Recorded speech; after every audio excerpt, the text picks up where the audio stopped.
사람들이 그러더라고요. 도시마다 저마다의 리듬이 있다고요. 피렌체는 와인잔이 부딪히는 소리, 해질 무렵 들려오는 바이올린, 그리고 뜨거운 팬에서 올리브오일 튀는 소리 속에 요리사들이 외치는 목소리, 그런 리듬이 있었어요. 그게 바로 제가 태어나고 자란 세계였어요. 음식과 가족, 그리고 열기 속에서요. 제 이름은 아드리엔 스콜라리예요. 피렌체에서 그 이름은 그냥 이름이 아니에요. 완벽주의자 집안 출신이라는 뜻이고, 일처리는 빠르고 매끄러우며, 회의실이든 주방이든 절대 자신을 의심하지 않는다는 걸 뜻하죠. 아버지, 조반니 스콜라리는 우리 가족을 마치 토요일 저녁 피크타임의 주방처럼 운영했어요. 시끄럽고, 빠르고, 무섭게 효율적으로요. 아버지는 양갈비를 마치 외과의사처럼 정밀하게 썰면서 한번 이렇게 말한 적도 있어요. 주방을 이끌지 못하는 남자는 가족도 이끌 수 없다. 그건 우리 집에선 그냥 철학이 아니라 법이나 마찬가지였죠. 30이 되었을 땐 요리에 전혀 관심 없었어요. 대신 저는 통제를 배웠죠. 사람, 숫자, 결과. 그래서 저는 유럽 최고급 식품 기업 중 하나인 사포레 베로에서 전략 담당 이사 자리에 올랐어요. 억 단위 계약을 협상하고, 작은 브랜드는 눈도 깜짝 안 하고 정리했고, 발표 자리에서는 남자 임원들조차 더듬게 만들었죠. 저한텐 권력이란 깔끔하고, 날카롭고, 수치로 보이는 거였어요. 그래서 아시아 진출 프로젝트 리더 자리를 제안받았을 때, 전 뭔가 화려한 걸 예상했죠. 도쿄라든가, 상하이, 아니면 홍콩 정도? 그런데 임원 회의 중에 CEO가 조용히 제 쪽으로 서류 하나를 밀었어요. 표지에는 단어 하나만 쓰여 있었어요. 서울. 제가 눈을 깜빡이며 말했어요. 한국이요? 웃음을 참으며 되물었죠. 도쿄나 베이징도 있는데요.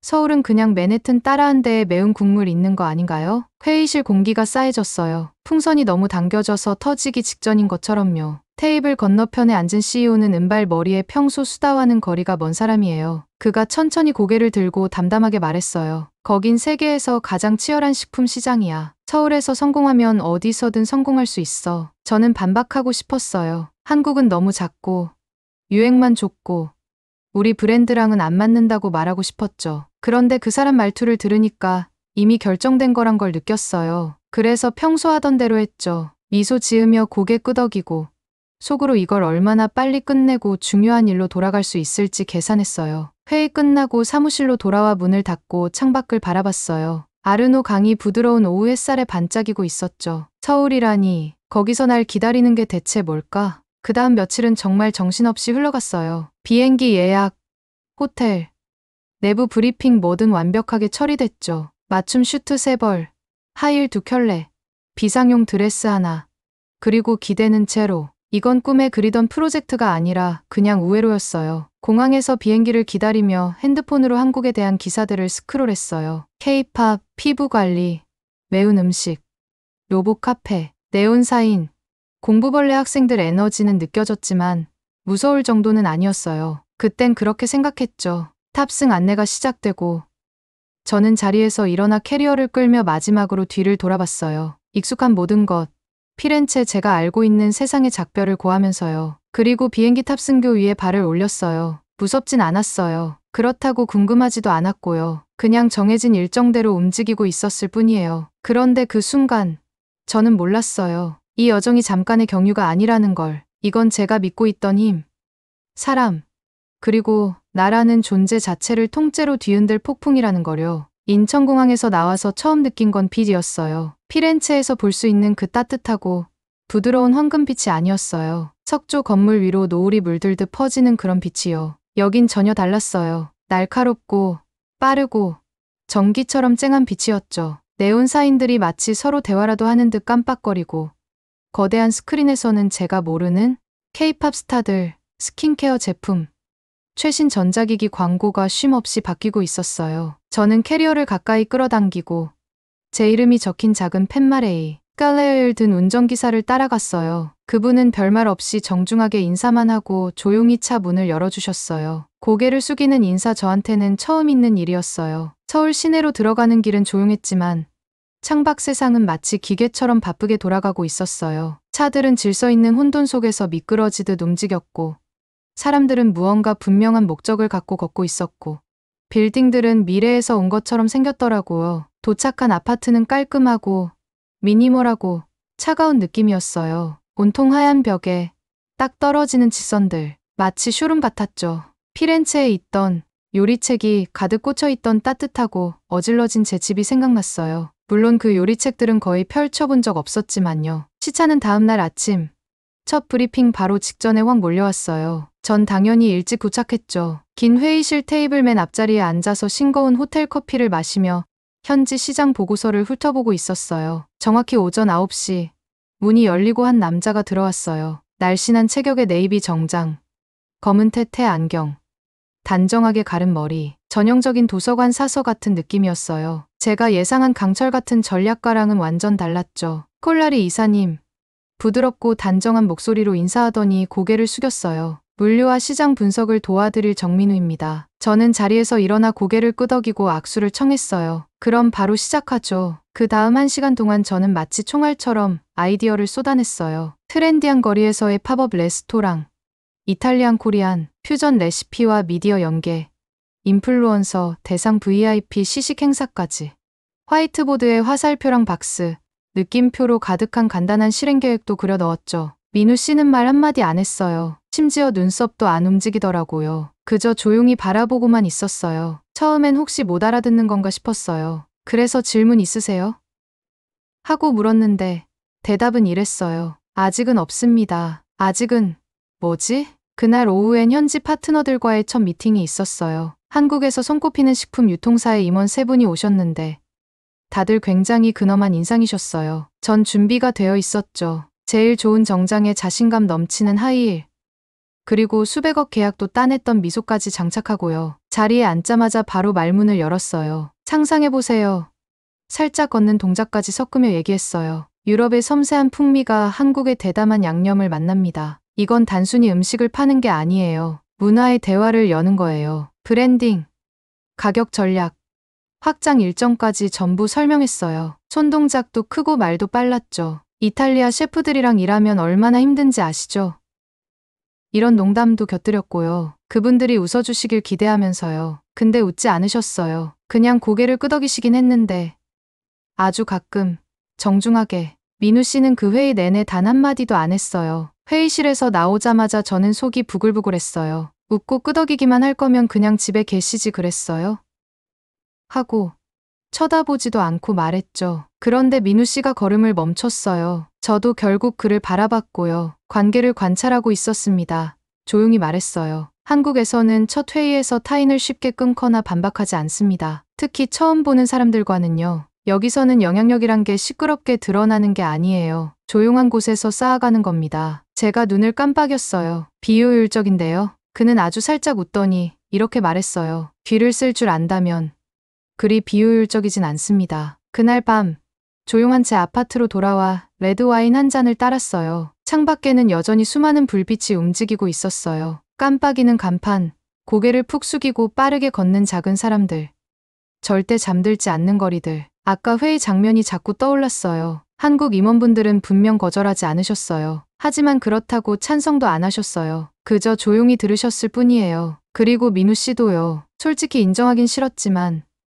아마도 제가 아직 모르는 게 있는 걸지도 모르겠어요. 그 조용함 속에 뭔가 숨어 있는 거요. 와인 한 모금 마시고 깊게 숨을 내쉬었어요. 피렌체는 저한테 말하는 법을 가르쳐줬어요. 근데 서울은 듣는 법을 알려주려는 걸까요? 서울 런칭을 시작하고 3주쯤 지났을 때였어요. 모든 게 조금씩 어긋나기 시작했어요. 겉보기엔 아무 문제 없어 보였어요. 팝업 레스토랑은 반짝반짝 깨끗했고 직원들 유니폼도 깔끔했어요. 메뉴판은 질감 있는 종이에 금박 글씨로 고급지게 인쇄되어 있었고요. 트러플 리조또, 샤프란 탈리아텔레, 레몬 바질 판나코타까지 메뉴만 보면 어디 내놔도 빠지지 않았어요. 감동해야 정상인데 뭔가가 자꾸 안 닿는 느낌이었어요. 손님들은 나쁘지 않게 오긴 했는데요. 오래 머무르진 않았어요. 들어와서 메뉴 구경하고 사진 한두 장 찍고 요리 하나 먹고 나가는 거예요. 어떤 분들은 음식도 다 못 드시고 나가셨어요. 피드백 물어보면 정중하게 고개는 끄덕이시는데 눈빛이 좀 다르더라고요. 피렌체에 있는 본사팀에서는 계속 묻기 시작했어요. 한국 쪽 반응 어때? 근데 저 대답할 말이 없었어요. 결국 어떤 회의 중에 제가 터져버렸어요. 여긴 왜 이렇게 직접 말하는 사람이 없어요? 생각보다 큰 소리로 나왔어요. 문제가 있으면 그냥 말하면 되잖아요. 현장 매니저분들이 서로 눈치만 보셨어요. 아무도 입을 떼지 않았고요. 민우 씨는 평소처럼 회의실 맨 끝에 조용히 앉아 있었어요. 회의 끝나고 저는 짜증이 한가득인 채로 서류 정리하고 자리에서 일어났는데 민우 씨는 여전히 그 자리에 앉아 있었어요. 다들 나가고 나서야 조용히 입을 열더라고요. 이미 말씀하셨어요. 저를 똑바로 보면서 말했어요. 그냥 이사님이 익숙한 방식이 아닐 뿐입니다. 제가 찡그렸어요. 무슨 뜻이에요? 그가 일어나더니 회의실 모니터에 노트북을 연결했어요. 이걸 한번 보여드릴게요. 처음 보여준 건 식당의 히트맵이었어요. 손님들이 어디에 오래 앉아 있었는지, 어느 자리를 피했는지, 어떤 음식이 반 이상 남았는지를 색으로 표시한 그래프였어요. 그 다음엔 직원 피드백 로그를 보여줬는데 짧은 한국어 메모들이었어요. 불만이라기보단 그냥 관찰한 내용들이었죠. 그리고 마지막엔 보안 카메라 영상이 나왔어요. 소리 없는 화면 속에서 손님들은 자기 음식 앞에서 조금 머뭇거렸고 다른 테이블을 힐끔거리기도 했어요. 어떤 분은 먹는 방법을 몰라 헷갈리는 표정이었고 어떤 분은 지루해 보이기도 했어요. 자막 없어도 느껴졌어요. 이 요리요. 민우 씨가 트러플 뇨끼 사진을 클릭했어요. 깊은 세라믹 볼에 담겨 있었죠. 점심엔 좀 무거워요. 특히 직장인들한테는요. 그리고 이 플레이팅은요? 시그니처 메뉴였던 탑 형식의 카르파초 사진을 보여줬어요. 우아하긴 해요. 근데 나눠 먹기가 어렵죠. 한국은 다 같이 가운데서 덜어먹는 식문화예요. 제가 눈을 천천히 깜빡였어요. 그럼 다 잘못됐다는 거예요? 그는 웃지도 않았고 봐요. 제가 맞았죠. 같은 말도 안 했어요. 대신 아주 조용하게 말했어요. 거절하신 게 아니에요. 오히려 이사님을 자신들의 방식으로 받아들이려 하신 거예요. 근데 아무도 말 안 했잖아요. 말씀하셨어요. 그가 대답했어요. 몸짓으로, 침묵으로, 방식으로. 이사님은 아무 말도 못 들으셨겠지만 다 전하고 계셨던 거예요. 저는 그냥 의자에 주저앉았어요. 그럼 이거 알고 있었어요? 어느 정도는요. 그가 조용히 말했어요. 근데 진실이란 건요.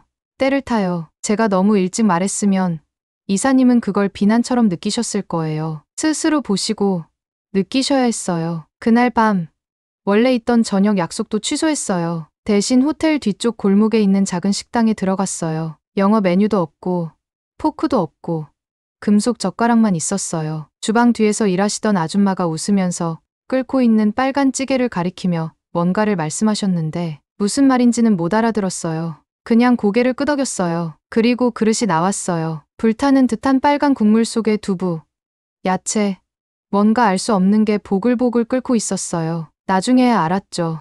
김치찌개였어요. 냄새가 먼저 확 밀려왔어요. 시큼하고 맵고 발효된 향 잠깐 머뭇거렸어요. 이건 트러플 리조또도 아니고 피렌체도 아니었어요. 하지만 더는 제가 모든 걸 다 아는 척하고 싶지 않았어요. 그래서 숟가락을 들어서 한 입 먹었어요. 입안에서 맵게 톡 쏘았어요. 아프진 않았지만 강렬했어요. 맛은 깊고 복잡했는데 이탈리아식으로 훈련된 제 입맛엔 완전히 낯선 맛이었어요. 그런데요.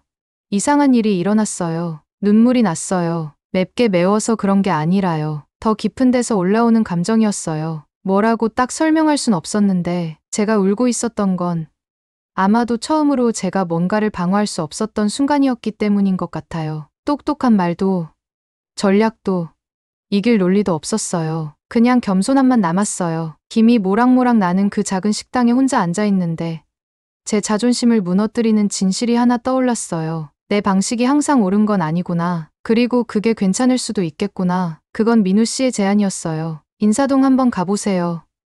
며칠 전 그가 그렇게 말했어요. 팀 없이요. 직책도 내려놓고 그냥 구경만 해보세요. 처음엔 망설였어요. 저는 그렇게 어슬렁거리는 스타일이 아니었거든요. 저는 계획하고 관리하고 통제하는 사람이었어요. 근데 그 말투가요. 강요하지 않고 조용히 권유하는 그 말투에 괜히 마음이 흔들리더라고요. 그래서 일주일 뒤에 진짜로 갔어요. 정장도 안 입었고 하이힐도 두고 나왔고 반짝이는 핸드백도 집에 놨어요. 그냥 청바지에 가벼운 재킷, 머리는 말아서 간단히 묶고 나섰어요. 저를 알아보는 사람도 없었고 신경 쓰는 사람도 없었어요. 근데요. 오랜만에 그런 게 이상하게도 편했어요. 인사동은 제가 한 달 동안 있었던 반짝이는 오피스 타워랑은 완전 딴 세상이었어요. 골목은 좁고 울퉁불퉁했고 사람들로 가득했죠. 할머니들은 조그만 의자에 앉아 채소랑 김을 팔고 계셨고 젊은 요리사들은 국물이 보글보글 끓는 냄비 옆에서 주문을 외치고 있었어요. 여기저기서 김이 피어오르고 있었어요. 떡볶이 팬에서도, 군밤 화덕에서도, 오뎅국 솥에서도요. 애기들이 손에 끈적한 소스 묻힌 채로 달려다니고 어묵꼬치를 휘두르며 웃고 있었어요. 정말 정신없고 시끄럽고 정돈되지 않았는데요. 근데 너무 멋졌어요. 여기선 누구도 말할 타이밍을 눈치 보지 않더라고요. 음식을 먹다 웃고 상인들과 실랑이도 하고 길모퉁이에 쪼그려 앉아 친구랑 나눠 먹고요. 수제 칼국수 파는 포장마차 옆에 서 있었는데 할머니 한 분이 반죽을 정성스럽게 치대고 계셨고 옆에 있던 소녀는 능숙하게 국물을 저으며 움직이고 있었어요. 말은 못 알아들었지만 하나는 확실히 느껴졌어요. 이것도 하나의 팀워크였다는 거요. 그냥 양복도 프레젠테이션도 없는 버전일 뿐. 그리고 그때 일이 터졌어요. 누군가가 비명을 질렀어요. 정말 날카롭게 울려서 저도 모르게 움찔했어요. 도와주세요. 내 가방. 고개를 돌리자 검은 후드를 입은 남자가 뭔가를 움켜쥐고 시장 안을 뛰어가고 있었어요. 사람들이 놀라 뒤로 물러섰고 누군가는 소리쳤고 또 누군가는 얼어붙은 듯 가만히 서 있었어요. 저도 마찬가지였어요. 근데 민우 씨는 아니었어요. 그가 들고 있던 시장 간식 봉지를 툭 떨어뜨리더니 순식간에 뛰어갔어요. 정말 빠르게요. 제가 놀라기도 전에 그는 이미 군중 사이를 가르고 있었어요. 도둑은 좌판을 밀치고 박스를 넘어뜨렸지만 민우 씨는 멈추지 않았어요. 그리고 몇 초 뒤였어요. 진짜로 몇 분이 아니라 몇 초 만에 작은 골목 근처에서 그 도둑을 향해 뛰어들어 그대로 제압했어요. 고함도 소동도 없었어요. 그저 단단하고 정확한 움직임. 그는 도둑을 무릎으로 눌러 고정시키고 조심스럽게 가방을 빼앗았어요. 가방 주인이었던 여성이 울면서 달려왔고 주변 사람들은 박수를 쳤어요. 어떤 분은 환호까지 하셨고요. 한 남성이 바로 경찰에 신고했고요. 그리고 저는 그 자리에 얼어 있었어요. 입은 반쯤 벌어진 채 심장은 여전히 뛰고 있었고요. 민우 씨는 아무 일도 아니라는 듯 천천히 돌아왔어요. 재킷에 묻은 먼지를 툭툭 털면서요. 그는 여성에게 가방을 건네며 조용히 인사했어요. 괜찮으세요? 그분은 눈물 흘리면서 고개를 끄덕였어요. 경찰이 도착할 때까지 우리는 자리를 지켰고 경찰분들도 그를 알아보는 눈치였어요. 아니면 그냥 그의 그 움직임을 본 순간 알아본 거겠죠. 예사롭지 않게 훈련된 사람이라는 거요. 그 이후로 우리는 조용히 시장을 빠져나왔어요. 둘 다 한동안 아무 말도 안 했어요. 지하철역에서 조용한 전동차 소리가 배경으로 흐를 때쯤 제가 살짝 속삭였어요. 망설이지 않으셨어요. 민우 씨는 어깨를 가볍게 으쓱했어요. 훈련 받았거든요. 무슨 훈련이요? 그가 저를 한번 바라보더니 말했어요. 해병 수색대요. 제가 눈을 동그랗게 떴어요. 군인이셨어요? 예전엔요. 대수롭지 않게 말했어요. 지금은 고객 패턴 분석하면서 한국에 적응 못하는 유럽 사람들 도와주고 있죠. 저도 모르게 피식 웃음이 나왔어요. 진짜 살짝. 그리고 그 순간 저는 그를 제대로 봤어요. 비싼 시계도 없고 거창한 연설도 없고 자기 자랑도 없어요. 근데요. 진짜 필요한 순간에 진짜 중요한 그 한순간에 그는 돌처럼 움직였어요. 빠르고 정확하고 흔들림 없이. 그때 문득 알게 됐어요. 제가 얼마나 많은 걸 오해하고 있었는지를요. 리더십은 꼭 큰 소리로 말하는 것만은 아니었어요. 진짜 강함은 소리를 지르지 않아도 느껴졌어요. 그리고 진짜 힘이란 건요. 어쩌면 안경을 쓰고 조용히 웃는 얼굴일지도 몰라요. 그 순간 제 안에 뭔가가 탁 하고 무너졌어요. 제가 지은지도 몰랐던 벽이요. 사람에 대한 생각, 성공에 대한 확신, 그리고 저 자신에 대한 믿음까지 모두 흔들렸어요. 마치 너무 오래 구워서 안에서 꺼져버린 빵처럼요. 그날 이후로 저는 사무실에서 일하는 걸 멈췄어요.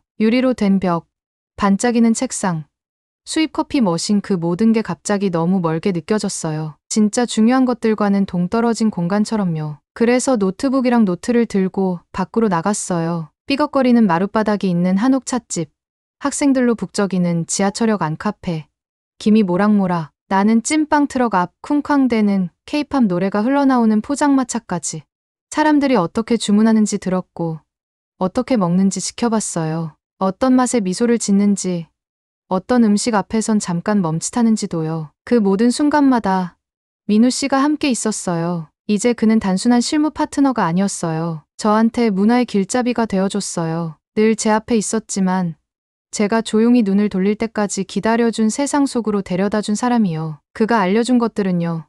솔직히 비즈니스 스쿨에선 절대 가르쳐주지 않는 것들이었어요. 예를 들면 한국 사람들이 괜찮아요라고 말할 때 진짜 괜찮다는 뜻이 아니라 분위기를 지키기 위한 말일 수 있다는 거. 먼저 자기 잠보다 상대 잠부터 따라주는 문화, 식탁에서 가장 연장자에게 먼저 음식을 드리는 예절, 그리고 침묵은 어색함이 아니라 존중일 수 있다는 거요. 어느 날 오후엔 서점 뒤에 숨어있는 작은 가정식 식당에 갔어요. 주인 할머니는 이른이 훌쩍 넘은 분이셨는데 김치전이랑 보리차를 내주셨어요. 제가 어설픈 한국말로 정말 맛있어요라고 하니까 제 손을 꼭 잡으시며 손녀 보듯 웃으셨어요. 하려고 하잖아요.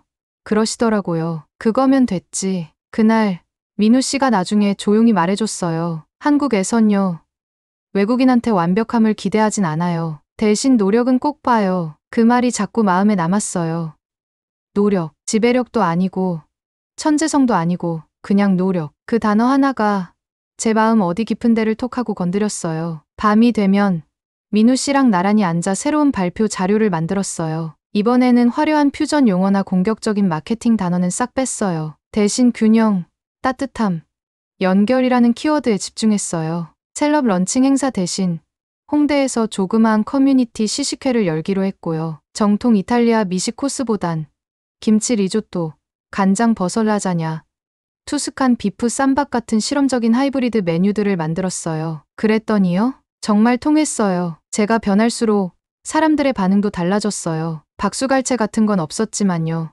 조용한 충성심 같은 게 느껴졌어요. 다시 찾아오고 친구를 데려오고 같은 접시에서 음식을 나누며 미소를 지어주셨어요. 어느 날 저녁엔 회의가 끝나고 민우 씨랑 한강을 따라 걸었어요. 가로등 불빛 아래 물결이 반짝였고 어딘가에서 군밤 냄새가 바람을 타고 실려왔어요. 커플들은 손을 잡고 걷고 있었고 아이들은 킥보드를 타고 지나다녔어요. 그 풍경 속에서 삶은 조용히 아주 평화롭게 흐르고 있었어요. 저는 조심스럽게 물어봤어요. 한국 분들은 항상 남을 먼저 생각하세요? 그는 고개를 약간 기울이더니 부드럽게 웃었어요. 노력하죠. 그래야 같이 살아갈 수 있으니까요. 저는 천천히 고개를 끄덕였어요. 그 말이 가슴에 스며들듯 느껴졌어요. 이탈리아에선요. 제가 말했어요. 두드러지는 게 힘이에요. 강하게, 크고, 잊히지 않게요. 근데 여기선 힘이란 게 얼마나 잘 섞이느냐인 것 같아요. 그가 고개를 끄덕였어요. 가끔은 조용한 게 더 큰 소리일 때도 있죠. 저는 작게 웃으며 말했어요. 그리고 가끔은요. 방 안에서 제일 시끄러운 여자가 제일 먼저 배워야 할 게 듣는 법일 수도 있어요. 그가 저를 바라봤어요. 놀란 표정도 아니고 재미있어하는 표정도 아니었어요. 그냥 조용히 존중하는 눈빛이었어요. 우리는 한동안 아무 말도 하지 않았어요. 근데 그게 전혀 어색하지 않았어요. 그 순간 한강 옆에 나란히 앉아있던 두 사람은 서로를 바꾸려 하지 않았어요. 그냥 그 사이를 공유하고 있었던 거예요. 살면서 처음으로 제가 뭔가를 증명해야 한다는 생각이 들지 않았어요. 근데요, 이상하게도 그게요. 지금까지 제가 따냈던 어떤 계약보다 훨씬 더 강력하게 느껴졌어요. 6개월이 흘렀어요. 그리고 모든 게 달라졌어요. 메뉴만 바뀐 게 아니고요. 전략만 바뀐 것도 아니에요. 저 자신이 달라졌어요. 차폴의 배로 서울 지점은 초반의 고전을 딛고 완전히 새로 태어났어요. 그 이유는 우리가 이탈리아를 한국에 강요한 게 아니라 드디어 귀를 기울였기 때문이에요. 도시끼리 서로 말하게 뒀고 맛이 부딪히는 게 아니라 춤추게 했어요. 우리는 단순히 이탈리아 음식을 번역한 게 아니라 한국의 가치로 해석했어요. 그 결과 말하는 듯한 요리들이 탄생했죠. 샤프란 밥 위에 얹은 불고기 브레이징, 김치 리조또에 얇게 간 파르미지아노, 된장버섯 라자냐, 그리고 디저트로는 유자 판나코타의 흑임자 크럼블까지. 이 요리들은 무난하진 않았어요. 하지만 솔직했어요. 조용하지만 강하게 자기 색을 드러냈어요. 그리고 사람들은 찾아왔어요. 한 번이 아니라 계속해서요. 음식 때문만이 아니라 존중받고 있다는 느낌, 우리가 포함되어 있다는 감정 때문이었어요. 언론에서도 주목하기 시작했어요. 기사 제목 중 하나는 이렇게 적혀 있었어요. 저항에서 존중으로 사폴의 배로가 서울을 찾은 방법. 또 어떤 기사는 이 변화를 문화적 공감 능력의 교과서라고 표현했어요. 강남에서 열린 연말 갈라 행사 날 CEO가 밀라노에서 직접 날아왔어요. 그날 행사장은 슈트와 연설로 반짝였고 제 이름이 불렸어요. 올해의 글로벌 전략상을 수상할 아드리엔 스콜라리 이사님을 모시겠습니다. 박수 소리, 카메라 플래시, 샴페인, 어두운 남색 드레스를 입고 무대 위에 올라갔을 땐 심장이 쿵쾅거리고 눈앞은 조명으로 가득했는데요. 제 머릿속엔 그런 것들이 하나도 안 보였어요. 대신 떠오른 건요. 국수집에서 제 손을 꼭 잡아주신 할머니의 따뜻한 손길, 오뎅을 들고 깔깔거리던 아이들의 웃음, 그리고 망설임 없이 시장을 질주하던 민우 씨의 모습이었어요. 그래서 저는 숨을 크게 들이쉬고 마이크 앞에 서서 이렇게 말했어요. 이 성공은 제 것만이 아닙니다. 저는 처음에 한국을 그냥 경유지라고 생각했어요. 더 중요한 곳으로 가기 전 잠깐 머무는 그런 곳이요. 하지만 여기서 상상도 못했던 조용하고 깊고 강한 무언가를 만났습니다. 말없이 음식을 나누고 거리에서 눈빛을 건네며 가르쳐주지 않아도 배울 수 있는 곳이었어요. 저에게 듣는 법을 가르쳐 주셔서 정말 감사합니다. 박수는 따뜻했어요. 하지만 제 마음에 오래 남은 건 그 박수 사이사이 흘렀던 침묵이었어요. 이해라는 감정이 느껴지는 그런 고요한 침묵이요. 그날 밤 저는 애프터 파티엔 가지 않았어요. 대신 북촌 위쪽 조용한 옥상에 올라갔어요. 경복궁이 내려다 보이는 그곳에서 기와지붕들은 달빛 아래 파도처럼 펼쳐져 있었고 공기는 맑고 차분했어요. 그 옆에 민우 씨가 서 있었어요. 손은 코트 주머니에 담긴 채로요. 가기 싫어요. 제가 조용히 말했어요. 그는 처음엔 조금 놀란 표정이었는데 곧 부드럽게 웃더라고요. 그럼 남으세요. 저는 조심스레 그의 손을 잡았어요. 그는 움찔하지 않았어요. 당신 세상을 더 배우고 싶어요. 제가 속삭였어요. 그는 제 손을 살짝 더 꼭 쥐며 말했어요. 그럼 저도 당신 세상을 계속 배우겠죠. 우리는 그렇게 섰어요. 전혀 다른 세상에서 온 두 사람이 나란히 말 없이도 모든 걸 말하는 그 순간 우리 아래 서울은 조용히 빛나고 있었어요. 요란하지 않게, 과시하지도 않게, 그저 아름답게. 그 순간 저는 깨달았어요. 우리가 새롭게 만든 건 단지 브랜드가 아니라는 거요. 저라는 사람 자체였어요. 피렌체에선 강함이란 통제라고 생각했어요. 회의실 안에선 설득이 곧 힘이라고 믿었어요. 하지만 여기 서울에서는요. 진짜 강함이란 얼마나 크게 말하느냐가 아니라 얼마나 깊이 이해하느냐였어요. 그리고 한때 날카로운 하이힐과 확신으로 이 도시를 밟고 들어왔던 저는 드디어 제 진짜 자리를 찾았어요. 오늘의 영상은 여기까지입니다. 오늘 사연 재밌게 보셨다면 좋아요와 구독 부탁드려요.